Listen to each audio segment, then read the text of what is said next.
Hello welcome back to yummy Malabar. എന്തൊക്കെയുണ്ട് എല്ലാവരുടെ വിശേഷം? എല്ലാവർക്കും സുഖമെന്ന് വിചാരിക്കുന്നത്. ഇന്ന് നമ്മളൊരു ഡേ ഇൻ മൈ ലൈഫ് ആയിട്ടാണ് കേട്ടോ വന്നിട്ടുള്ളത്. അപ്പം കേക്ക് ഓർഡർ ഉള്ള ദിവസമായിരുന്നു. അന്നത്തെ വിശേഷങ്ങളും കാര്യങ്ങളൊക്കെ ഇൻക്ലൂഡ് ചെയ്തിട്ടുള്ള ഒരു കുട്ടി വ്ളോഗ്. അപ്പോൾ നമുക്കൊട്ടും താമസിയാതെ വീഡിയോയിലേക്ക് പോയാലോ? അതിന് മുന്നേ ആയിട്ട് നമ്മുടെ ചാനൽ സബ്സ്ക്രൈബ് ചെയ്യാതെ കാണുന്നവരുണ്ടെങ്കിൽ പ്ലീസ് ഒന്ന് സബ്സ്ക്രൈബ് ചെയ്ത് സപ്പോർട്ട് ചെയ്തേക്കണേ. അപ്പോൾ നമുക്ക് വീഡിയോയിലേക്ക് പോവാം. പഞ്ചസാര പൊടിച്ച് വെച്ചാൽ എല്ലാം കഴിഞ്ഞിട്ടുണ്ടായിരുന്നു കേട്ടോ. അപ്പോൾ അതൊക്കെ പൊടിച്ച് വെക്കുന്ന തിരക്കിലാണ് ഞാൻ. അപ്പോൾ ഇങ്ങനെ 5 kg 10 kg ഒക്കെ പഞ്ചസാര മേടിക്കും. മിനിമം 5 kg ആണ് മേടിക്കൽ. ഇങ്ങനെ നെസ്റ്റോലൊക്കെ ഇങ്ങനെ ഓഫറൊക്കെ ഉണ്ടാകുമ്പം അങ്ങനെ 5 kg 10 kg ഒക്കെയാണ് കൂടുതലും മേടിച്ച് വെക്കൽ. അപ്പം ഇങ്ങനെ 5 kg മുഴുവനായിട്ട് ഞാൻ പൊടിച്ച് വെക്കലൊന്നുമില്ല. ഒരു 2 കിലോനൊക്കെ മാക്സിമം ഞാൻ പൊടിച്ച് വെക്കലുള്ളൂ. കാരണം കുറേ കാലം അത് ഇരുന്ന് കഴിഞ്ഞാൽ ഇങ്ങനെ കട്ട പിടിക്കാൻ സാധ്യതയുണ്ട്. നമ്മൾ എത്ര തന്നെ ഡ്രൈ ആയിട്ടുള്ളൊരു കണ്ടെയ്നർ ആണെങ്കിലും അല്ലെങ്കിൽ എയർ ടൈറ്റ് ആണെന്ന് പറഞ്ഞ കാര്യമില്ല, എനിക്കെന്തോ കുറേ കാലം ഒക്കെ ഇരുന്ന് കഴിഞ്ഞാൽ ഇങ്ങനെ കട്ട പിടിച്ച് പോണ പോലെ തോന്നിയിട്ടുണ്ട്. അപ്പോൾ ഒരു 2 kg ഒക്കെ ഞാൻ പൊടിച്ച് വെക്കലുള്ളൂ. എന്നിട്ട് കഴിഞ്ഞാൽ വീണ്ടും അടുത്ത ബാച്ച് പൊടിച്ചെടുക്കും. അങ്ങനെയാണ് ചെയ്യൽ. പൊടിച്ചെടുക്കുമ്പോൾ ഭയങ്കര പൊടിയാണ് കേട്ടോ. നമ്മളിങ്ങനെ ഫൈൻ പൗഡറാക്കി പൊടിക്കല്ലേ. അപ്പം നന്നായിട്ട് നമ്മൾ മൂക്കിലൊക്കെ അങ്ങനെ കയറും ആ പൊടി. കാരണം 2 കിലോ നമ്മൾ ഒരുമിച്ച് അങ്ങ് പൊടിച്ചെടുക്കല്ലേ, അതുകൊണ്ട്.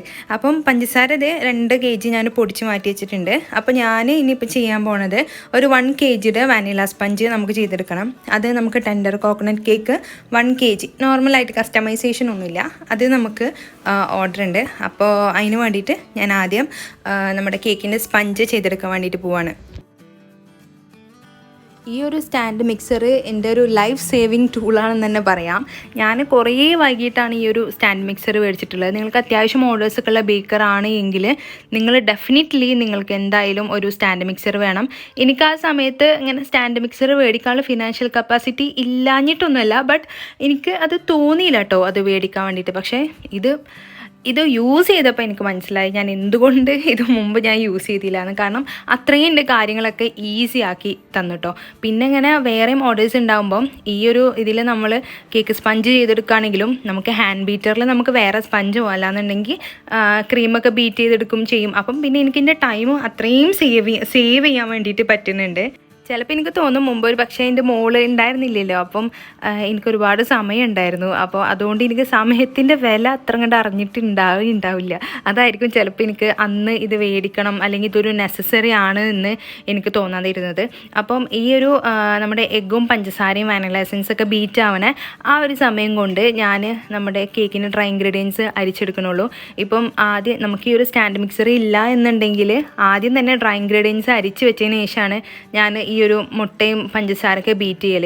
ഇതിപ്പം അതും റെഡിയാവും ഇതും റെഡിയാവും ഒരുമിച്ച്. കാര്യങ്ങളൊക്കെ ഷടപടയെന്ന് അങ്ങോട്ട് സെറ്റായിട്ട് കിട്ടൂട്ടാ. പിന്നെ നമ്മൾ ഹൈ സ്പീഡിലാണ് ഇത് ബീറ്റ് ചെയ്യുക. ഓയിൽ അല്ലാന്നുണ്ടെങ്കിൽ ഡ്രൈ ഇൻഗ്രീഡിയൻസ് ഒക്കെ ചേർക്കുന്ന സമയത്ത് നമ്മൾ വളരെ ഫസ്റ്റ് സ്പീഡിലിട്ടിട്ട് വേണം ചെയ്യാനായിട്ട്.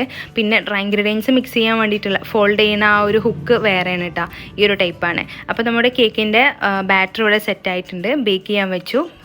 കംപ്ലീറ്റ് ആയിട്ട് കൂളായതിനു ശേഷമാണ് നമ്മളിത് കട്ട് ചെയ്ത് എടുക്കുന്നത്.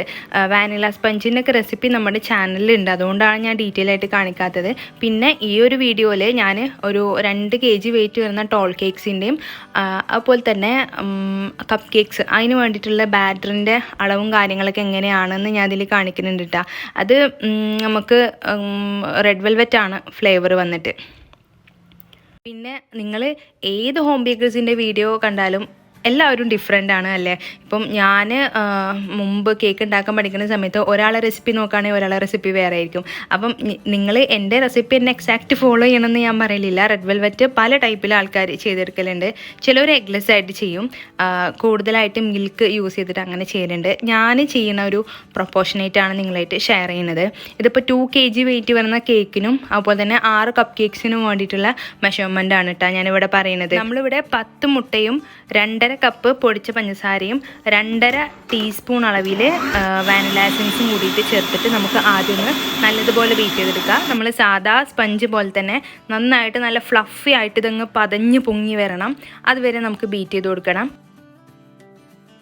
ആ ഒരു സമയം കൊണ്ട് നമുക്ക് ഡ്രൈ ഇൻഗ്രീഡിയൻസ് അരിച്ചെടുക്കാം. 2.5 കപ്പ് അളവിൽ മൈദയും അതിലേക്ക് 2 ടേബിൾ സ്പൂൺ അളവിൽ കൊക്കോ പൗഡർ ചേർക്കണം. ഡാർക്ക് ആണെങ്കിലും ലൈറ്റ് ആണെങ്കിലും കുഴപ്പമില്ല. ഞാനിപ്പോൾ ഇവിടെ ഡാർക്കാണ് കേട്ടോ ചേർക്കുന്നത്. 2 ടേബിൾ സ്പൂൺ നമ്മൾ ഈ ഒരു അളന്ന് വെച്ച മൈദയിൽ നിന്ന് എടുത്ത് മാറ്റിയിട്ട് വേണം ആ ഭാഗത്തേക്ക് നമുക്ക് കൊക്കോ പൗഡർ ഇട്ട് കൊടുക്കാനായിട്ട്. ഇതിലേക്ക് ഒരു 2 ടീസ്പൂൺ അളവിൽ ബേക്കിംഗ് പൗഡറും കൂടി ചേർത്തിട്ടുണ്ട് കേട്ടോ. എന്നിട്ട് നല്ലതുപോലെ അരിച്ചിട്ട് ഒരു സൈഡിലോട്ട് മാറ്റി വെക്കണം. ആ ഒരു സമയമാകുമ്പോഴേക്കും നമ്മുടെ മുട്ടയും പഞ്ചസാര നല്ലതുപോലെ ഫ്ലഫി ആയി വന്നിട്ടുണ്ടാവും. അതിലേക്ക് ഒരു 1/2 കപ്പ് അളവിൽ സൺഫ്ലവർ ഓയിലും കൂടി ചേർത്ത് കൊടുക്കുന്നുണ്ട്. സൺഫ്ലവർ ഓയിൽ അല്ലാന്നുണ്ടെങ്കിൽ നിങ്ങൾക്ക് ഏതെങ്കിലും ബട്ടർ മെൽറ്റ് ചെയ്തോ അല്ലെങ്കിൽ ഇങ്ങനെ ഫ്ലേവേർഡ് അല്ലാത്ത ഓയിൽ വേണമെങ്കിലും ചേർക്കാം. അപ്പോൾ അതവിടെ സെറ്റ് ആയിട്ടുണ്ട്. ഇനി നമുക്ക് ബട്ടർ മിൽക്ക് ചെയ്തെടുക്കണം. അപ്പോൾ നേരിയ ചൂടുള്ള പാലിലേക്ക് നമുക്ക് 1 ടീസ്പൂൺ അളവിൽ വിനീഗർ ഉണ്ടല്ലോ, സുറുക്ക, അത് ചേർത്ത് കൊടുക്കുക. അതല്ലാന്നുണ്ടെങ്കിൽ നമുക്ക് ചെറുനാരങ്ങയുടെ നീരായാലും മതി. എന്നിട്ട് അത് സൈഡിലോട്ട് മാറ്റി വെക്കാം. അപ്പോഴേക്കും ഇതേ നമ്മുടെ മുട്ടയും പഞ്ചസാരയും ഓയിലും എല്ലാം കൂടി ഇതേ ഈ ഒരു പരിവായിട്ട് നന്നായിട്ട് ഫ്ലഫി ആയിട്ട് വന്നിട്ടുണ്ടാവും. ഈ ഒരു സമയമായാലും നമുക്കിതിൻ്റെ ഹുക്ക് മാറ്റി കൊടുത്തിട്ട് ഡ്രൈ ഇൻഗ്രീഡിയൻസ് 2-3 തവണയായിട്ട് ചേർത്തിട്ട് നമുക്ക് ഫോൾഡ് ചെയ്തെടുക്കാം.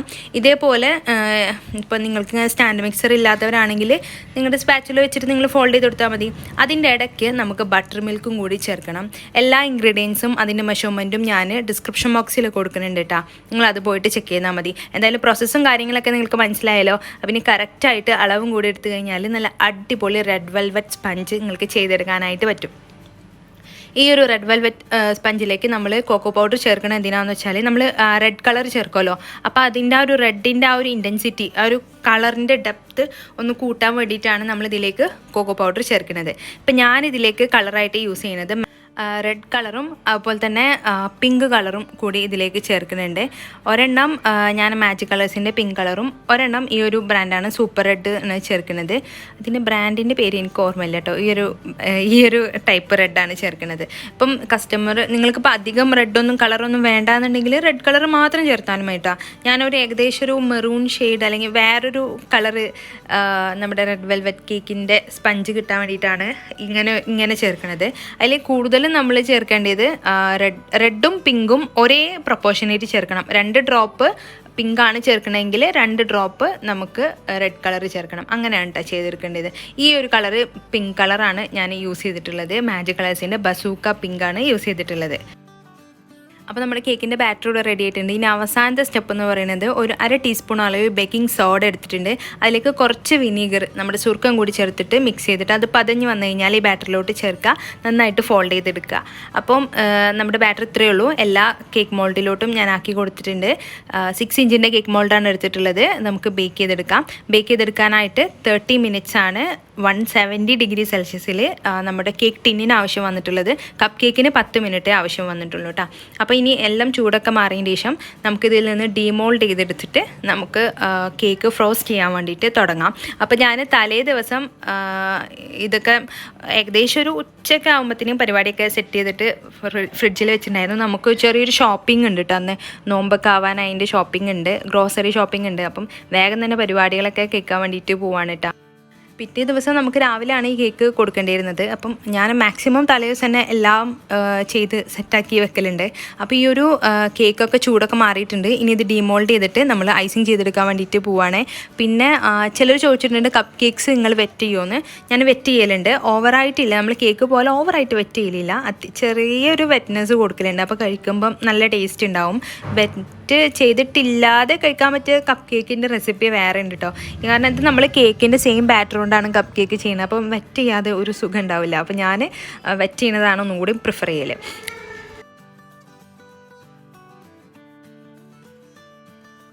പിന്നെ നമ്മുടെ ഈ ഒരു റെഡ് വെൽവെറ്റിന് ഞാൻ ഫില്ലിംഗ് ആയിട്ട് ചോക്ലേറ്റ് ഗനാഷും കൂടി ചെയ്യുന്നുണ്ട്. നിങ്ങൾക്ക് ഇഷ്ടമുണ്ടെങ്കിൽ ചെയ്താൽ മതി. ഫില്ലിംഗ് നിർബന്ധമില്ല, പക്ഷേ ഫില്ലിംഗ് ഉണ്ടെങ്കിൽ ഒന്നുകൂടി ടേസ്റ്റി ആയിരിക്കും.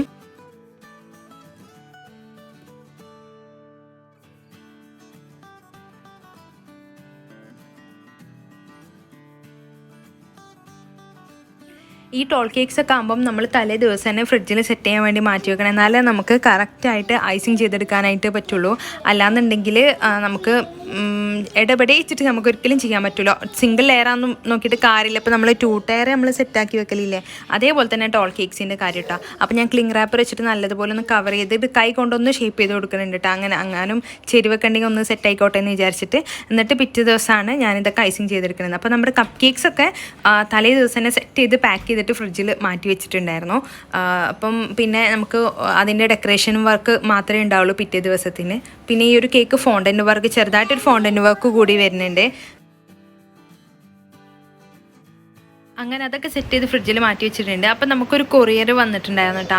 ഇത് ഞാൻ എഡ്ജ് പ്രൊട്ടക്ടർ ആമസോണിൽ നിന്ന് ഓർഡർ ചെയ്തിട്ടായിരുന്നു. ഇപ്പം ഇങ്ങനത്തെ ഷാർപ്പായി നിൽക്കുന്ന എഡ്ജൊക്കെ കുട്ടികളൊക്കെ ഇങ്ങനെ ഓടി കളിക്കുമ്പോൾ അവരെന്തായാലും വീഴും. അപ്പോൾ പിന്നെ അവിടെയൊക്കെ ഇങ്ങനെ തല വെച്ചിരിക്കുമ്പം അത് ഡേഞ്ചർ ആക്കണ്ടെന്ന് വിചാരിച്ചിട്ട് എഡ്ജ് പ്രൊട്ടക്ടർ എന്നും മേടിക്കണം എന്ന് ഞാൻ വിചാരിക്കും. അപ്പം ഇതിൻ്റെ പർച്ചേസ് ലിങ്ക് ഞാൻ ഡിസ്ക്രിപ്ഷൻ ബോക്സിൽ കൊടുക്കട്ടെ, വേണ്ടെങ്കിൽ പോയിട്ട് മേടിച്ചാൽ മതി. 199 രൂപയാണ് ഇതിൻ്റെ റേറ്റ് വന്നിട്ട് കേട്ടോ. 4 പീസാണ് ഇതിൽ ഉണ്ടായിരുന്നത്. ഇതിലിങ്ങനെ ഒരു പശ ഉണ്ടാവും, അതിന് അതിങ്ങ് ഇരുന്നോളും.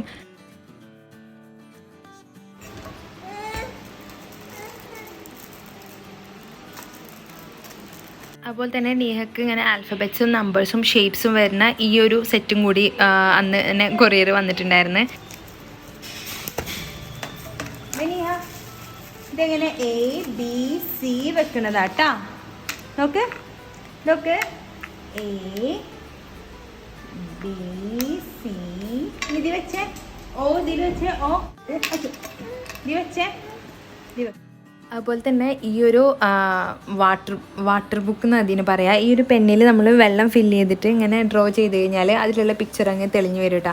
അപ്പോൾ ഇതിൻ്റെയൊക്കെ പർച്ചേസ് ലിങ്ക് ഞാൻ ഡിസ്ക്രിപ്ഷനിൽ കൊടുക്കുന്നുണ്ട്. ഈ ഒരു ബുക്ക് ഇപ്പോൾ യൂസ് ചെയ്യണില്ല, ഹോണസ്റ്റ്ലി പറയുകയാണെങ്കിൽ അവൾ വലിയൊരു ഇൻട്രസ്റ്റ് കാണിക്കണില്ല. ബട്ട് അവൾ കുറച്ച് വലുതായി കഴിഞ്ഞാൽ 2-2.5 വയസ്സൊക്കെ ആയി കഴിഞ്ഞാൽ അവൾക്ക് ഇതിൻ്റെ പർപ്പസ് അല്ലെങ്കിൽ യൂസ് മനസ്സിലായിട്ട് അവൾക്ക് ഇത് ഇഷ്ടമാവും എന്ന് വിചാരിക്കണം. ഹോപ്പ്ഫുള്ളി ഞാനത് എടുത്തു വെച്ചിട്ടുണ്ട്.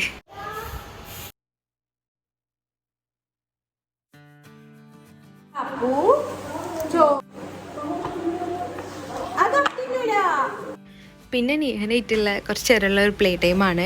അവളുടെ ടോയ്സും കാര്യങ്ങളൊക്കെ ഞാൻ കൂടുതലും ആമസോണിൽ നിന്ന് തന്നെയാണ് പർച്ചേസ് ചെയ്യുന്നത്. ഈ ഒരു ഫ്ലാഷ് കാർഡും ആമസോണിൽ നിന്ന് തന്നെയാണ് കേട്ടോ. അപ്പോൾ അവളുടെ ടോയ്സിൻ്റെ ഒക്കെ എല്ലാ പർച്ചേസ് ലിങ്കും കാര്യങ്ങളൊക്കെ ഞാൻ ഡിസ്ക്രിപ്ഷൻ ബോക്സിൽ കൊടുക്കുന്നുണ്ട്. അപ്പോൾ വേണ്ടിയവർക്ക് പോയിട്ട് ചെക്ക് ചെയ്യുക, നിങ്ങൾക്ക് യൂസ്ഫുൾ ആവുമെന്ന് വിചാരിക്കുന്നത്. നമുക്കിനിയിപ്പം അധികം ഓർഡേഴ്സിൻ്റെ ഒരു കൗണ്ട് ചിലപ്പം കുറയും, കാരണം നോമ്പല്ല വരുന്നത്. റമളാനിന് നമുക്ക് അധികം ഓർഡേഴ്സൊന്നും ഉണ്ടാവലുണ്ട്. ബട്ട് യൂഷ്വൽ ഡേയ്സിൽ കിട്ടുന്ന പോലെ അത്രയും ഓർഡേഴ്സ് ഉണ്ടാവലൊന്നുമില്ല. പിന്നെ ഈ വെഡ്ഡിങ് കേക്ക്സ് അങ്ങനത്തെ ഒന്നും തീരെ ഉണ്ടാവില്ല. പിന്നെ ഇങ്ങനെ കുഞ്ഞു കുഞ്ഞു ബർത്ത്ഡേ സെലിബ്രേഷൻ കാര്യങ്ങൾ അങ്ങനത്തെ കേക്ക്സ് മാത്രമേ നമുക്ക് റമളാനിൽ ഓർഡർ ഉണ്ടാവലുള്ളൂ കേട്ടോ.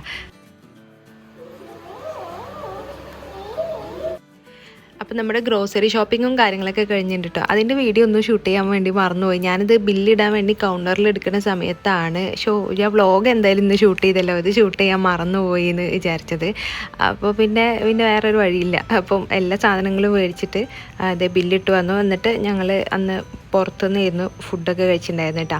അപ്പോൾ ഒന്ന് ഇവിടെ നീഹാനിവിടെ ഞങ്ങളുടെ പൊന്നാനിയിൽ കർമ്മ റോഡിലുള്ളൊരു പാർക്കുണ്ട്, അങ്ങോട്ട് കൊണ്ടുവന്നിരിക്കുകയാണ് കേട്ടോ. അവൾക്ക് ഭയങ്കര ഇഷ്ടമാണ് ഇവിടെ വരുന്നത്. വീക്കെൻഡ്സിൽ വന്നാൽ ഭയങ്കര തിരക്കാവും, പിന്നെ അല്ലാത്തപ്പം അധികം തിരക്കൊന്നും ഉണ്ടാവില്ല കേട്ടോ ഇവിടെ. ഇവൾക്ക് ഇങ്ങനെ ഈ ഇങ്ങനത്തെ ഒന്നും ഇവൾക്ക് ഇഷ്ടമല്ല. ഇവൾക്ക് ആകെ ഒരു ജംപ് ഫിറ്റ് എന്ന് പറഞ്ഞിട്ടൊരു ഇതുണ്ട്. അതിലാണെങ്കിൽ ഈ വലിയ കുട്ടികളൊക്കെ കയറി കഴിഞ്ഞാൽ അവൾ ആകെ തല കുത്തി മറിഞ്ഞു വീഴും. അപ്പോൾ പിന്നെ ആരും അതിൽ കളിക്കാത്ത ഒരു സമയത്ത് മാത്രമേ അവളെ ഞാൻ കയറ്റാൻ അലോ ചെയ്യലുള്ളൂ. അവൾക്ക് ഇങ്ങനെ സ്ലൈഡ് കാര്യങ്ങളൊക്കെ ഇഷ്ടമായിരുന്നു, പക്ഷെ ഇപ്പോൾ വലിയ താല്പര്യമില്ല അവൾക്ക്. അങ്ങനെ അന്നത്തെ കലാപരിപാടികളൊക്കെ കഴിഞ്ഞ് പിറ്റേ ദിവസം രാവിലെ നമ്മുടെ കേക്ക് സെറ്റ് ചെയ്യാൻ വേണ്ടിയിട്ട് പോവാണ്. ആ കേക്കിന് വന്നിട്ടുള്ള ഫോണ്ടൻ്റ് വർക്ക് ഇത്ര ഉള്ളൂ കേട്ടോ. ബേബി ബോയുടെ ബർത്ത്ഡേ ആണ്. അപ്പോൾ ഞാൻ പേരൊന്ന് ഹൈലൈറ്റ് ചെയ്തിട്ട് ഇതേപോലെ അങ്ങ് സെറ്റാക്കി എഴുതിയിട്ടുണ്ട്. ഫോണ്ടൻ കട്ടർ വെച്ചിട്ടാണ് കേട്ടോ പേര് എഴുതിയിട്ടുള്ളത്. പിന്നെ ഒരു ബോർഡ് പോലെ അങ്ങനെ ഫോണ്ടൻ്റ് ആയിട്ട് തന്നെ ആക്കിയിട്ടുണ്ട്.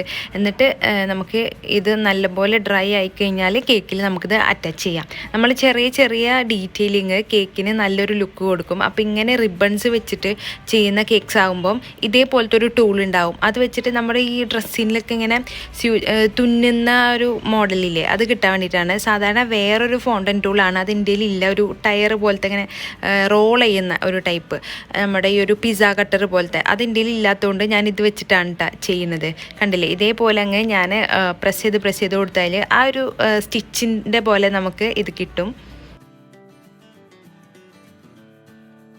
അപ്പോൾ ഇതാണ് അന്ന് ഉണ്ടായിരുന്ന കേക്ക് നമുക്ക് ഡെലിവറി ചെയ്യാനുണ്ടായിരുന്നത്. ഇതാണ് കേക്കിൻ്റെ ഫൈനൽ ലുക്ക് വന്നിട്ട്. കസ്റ്റമർ വന്ന് നമ്മുടെ കേക്ക് പാക്കൊക്കെ ചെയ്തിട്ട് അവർക്ക് കൊടുത്തു. അപ്പോൾ ഇത്രയുള്ളൂ കേട്ടോ നമ്മുടെ ഇന്നത്തെ വ്ളോഗ്. എല്ലാവർക്കും ഇഷ്ടമായി എന്ന് വിശ്വസിക്കുന്നത്.